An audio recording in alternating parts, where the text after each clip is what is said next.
Kenyans. Because I've seen a lot of misreporting, Honorable Speaker. I did see last night our Chair of Finance, a very diligent and responsible leader, the Honorable Member for Molo, Honorable Kimani, articulate the issue of how keenly the Finance Committee is considering all the proposals that are coming to the Finance Committee. And he mentioned that part of the stakeholders that have appeared before the committee are manufacturers who have raised issues with the certainty with which our tax policies are and how we must be careful not to load taxes in our manufacturing sector that may end up driving away manufacturers from our country to go and produce in Uganda or Tanzania. And with the East African community customs, Honorable Speaker,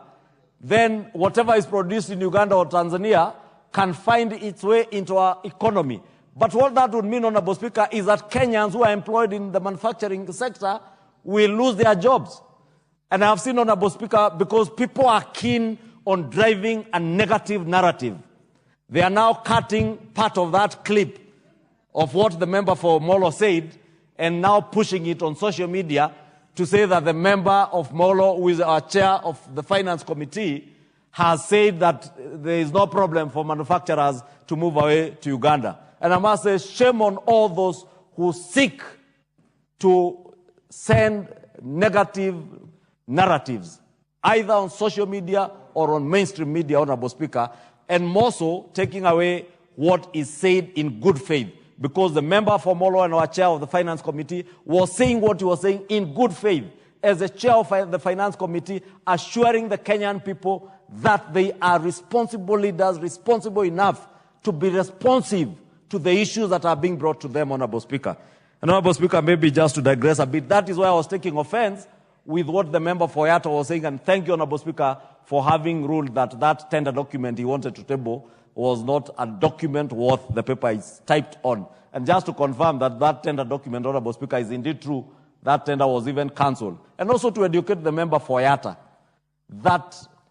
Kiambu County, the largest beneficiary of Kura funds, is actually Thika Town constituency that has over 1 billion shillings because of the expansive nature of that constituency and being a town constituency. Kikuyu constituency has a very minute, although, Honorable Speaker, it doesn't sound very bad to the people of Kikuyu when they are saying that they are benefiting more. And I thought maybe the member for Yatta should be coming to me and asking me, how is it that I can get more resources going to the people of Yatta? But it's also important, Honorable Speaker, because you can see the numbers that we are in the House this evening and this afternoon, Honorable Speaker, for all of us as members of Parliament to take more seriously the budget-making process. It is not true that even the chairman of the Budget and Appropriations Committee can appropriate resources to his constituency, or indeed the Honorable Esuda, who has sat in the Budget Committee, can be able to appropriate resources to her constituency at the expense of Yatta constituency, Honorable Speaker. It is not true, because it is this House, as a House, that considers the documents of budget estimates that we table here at the end of April. Every member of Parliament, whether you represent the people of Yatta or the people of Kikuyu or the people of Samburu East, every member has access to these documents. It is your responsibility as a member of Parliament to go through these documents with a tooth comb and to check whether the people you represent are represented in those documents. When you fail to do your work as a member of Parliament, then you start pointing fingers at other people, Honorable Speaker. Then you only have yourself to blame. Honorable Speaker, let me say in conclusion that what we did promise, Honorable Speaker, that we will continuously reduce our fiscal deficit is indeed being reflected in these estimates. But for that to be actualized, Honorable Speaker, I will repeat what I said this morning during the debate on the supplementary budget. That will only happen and can only happen